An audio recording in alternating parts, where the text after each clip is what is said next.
Offspring to incest, what's your story and how is your life? Story 1. Actually doing okay. My biological parents were father-daughter. I was adopted as a toddler when my birth mother passed away. She had another daughter, a few years older, with a boyfriend, who she physically abused, and her partner sensually abused. Her older daughter was later adopted. My adoptive parents are really great. They had 6 sons before me and wanted a daughter. I knew I was adopted. My family's white, but I'm not. But I didn't know about it until I was a teenager. Went through a mini crisis of, holy moly, I'm a monster, before coming to terms with it. I struggled for a long time about it just because it's not something you want people to know, but it's also something you desperately want to talk through because it just doesn't make any sense, and it's so taboo, rightly so. I hated the idea of therapy, and I felt strange talking to my parents about it, so I hid my pain for a long time. Eventually, a youth pastor who I disclosed to ended up helping me. I still talk regularly with him and his wife. From my father and some woman, he's not a child from incest, who I do know and communicate with. He's 10 years older than me and lives near where I was born, Dakotas. We have a good relationship, but at a distance. I have had some medical problems, some of which are genetic, but none that scream incest. I'm a college athlete, D2 school, and I've had problems with tendons, ligaments, and spinal problems for some time. I've had knee surgery and will soon need another, have scoliosis, bad degenerative disc disease, herniated discs, and a few other things. I had back surgery last summer and will have another one this summer. I also had my thyroid checked regularly and had some cysts from it. We're monitoring them for growth and I'm having regular blood tests. All of this sounds way worse than it actually is though. My day-to-day life is usually pain-free with some ice and ibuprofen. My main thing is I worry about marrying and having children.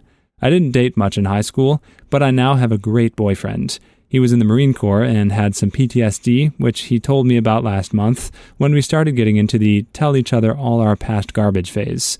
I've yet to tell him though. I plan to, especially considering I want to have a family of my own one day, but I need to consult with a genetic counselor before I consider having children.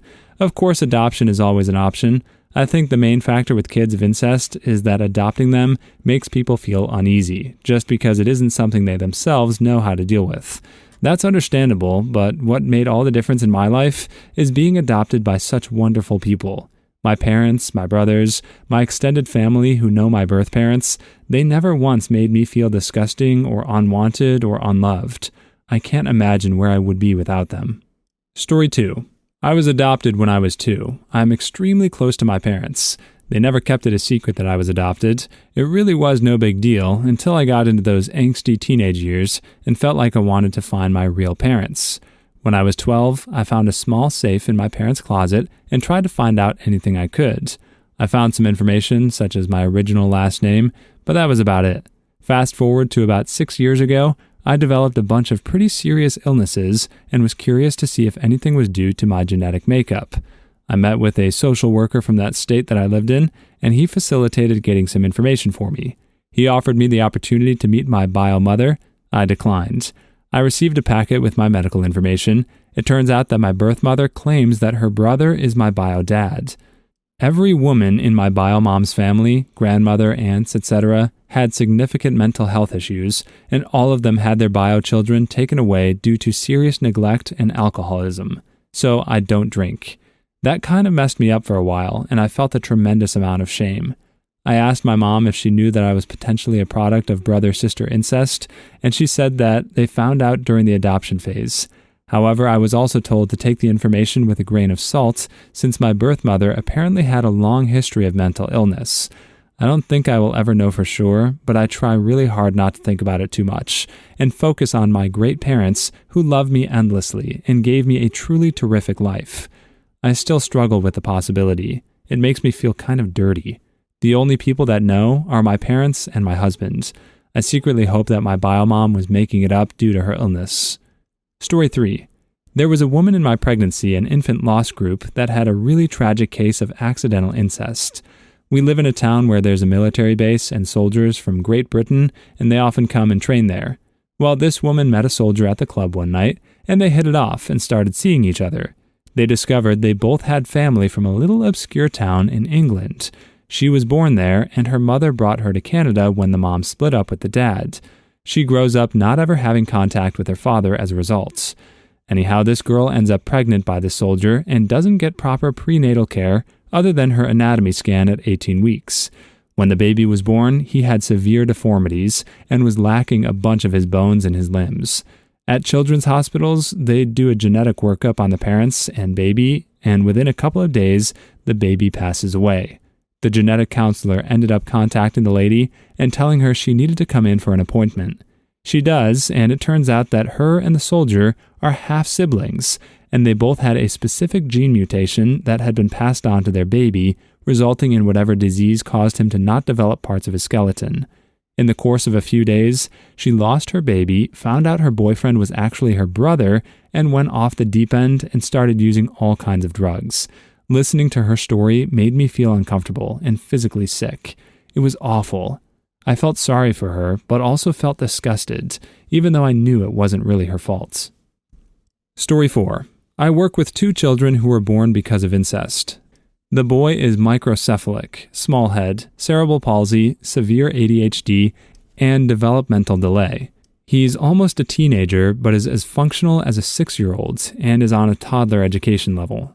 He will probably need care his whole life. His parents were uncle/niece, but his mom was delayed as well. The girl was born to a brother and sister. They have 4 kids total, and she's the only one with issues. I swear she has Marfan syndrome. Her joints are incredibly loose, and she has very long fingers and toes. Her brain isn't able to process light properly, so she's legally blind. She's also severely autistic, which is probably unrelated to her parents being siblings, but it actually benefits her because she's incredibly smart.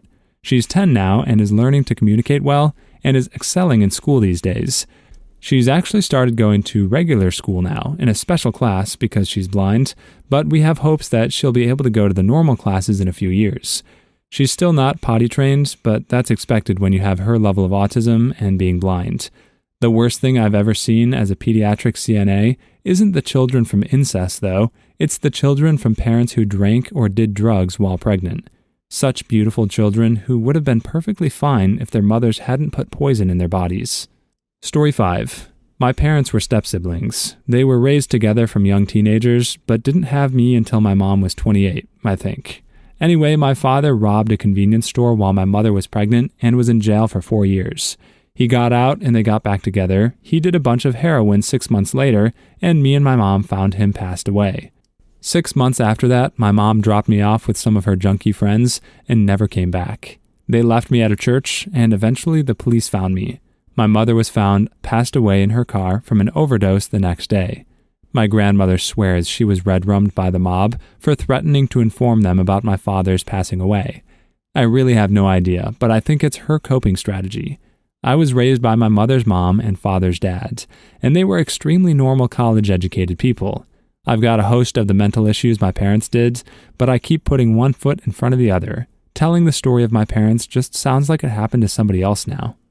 Story 6. My old neighbor was the product of a father raping his daughter. She had some cognitive impairment that seemed like early onset dementia, but was very slow to progress, diabetes, and tons of mental health issues, hoarding, schizophrenia, agoraphobia, just about everything imaginable.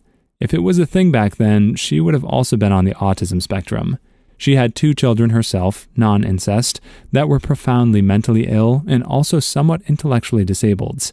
The son was a horribly abusive paranoid schizophrenic, and the daughter was a hoarder. They were all living together off a disability. Police raided their home and found they were living in filth with the unalive, rotting bodies of their pets everywhere, and the entire building was condemned by the health department. The son and daughter, adults in their 50s, wandered off, never to be found. Their mother became homeless and ended up in a state-run nursing home. We were her only visitors. Story 7. I'm not an offspring, but was a teaching assistant at a private school for children that the public school system kicked out or could not handle. I'll never forget this girl. Her grandpa was her father. She was 19 or 20 and had to wear diapers all the time. She suffered from severe autism and was the absolute sweetest girl. This was a couple of years ago, but if I remember correctly, she was doing schoolwork at about a 2nd to 3rd grade level. The last day of school, she and almost all of the kids were so sad and did not want to leave for summer, as we were pretty much the only steady and constant figures they had. I actually ended up seeing her while I was walking home from work about a year after the school closed. She still remembered my name and gave me a big hug. I'll never forget it. Story 8. Not me, but a kid in school that I work and sub at occasionally. His mother is the direct product of incest. Her father raped his daughter, and he is an absolute delight, let me tell you. He spends most of his time in a special ed classroom with 3 or 4 other students, and he's always helping out his classmates and his teachers when he can. He saw me at a local event and wanted to introduce me to his mother. She's got no teeth and just looks ragged and worn, but she's one of the sweetest people I've ever talked to. He'll be all right. I think he's being groomed to be a custodian or something. But it's nice to know that such horrible conditions don't have to define an individual. Story 9. My brother is my father. It's fricked up. My mother groomed him from a young age to be her perfect lover, and they had me when he was 17 and she was 35.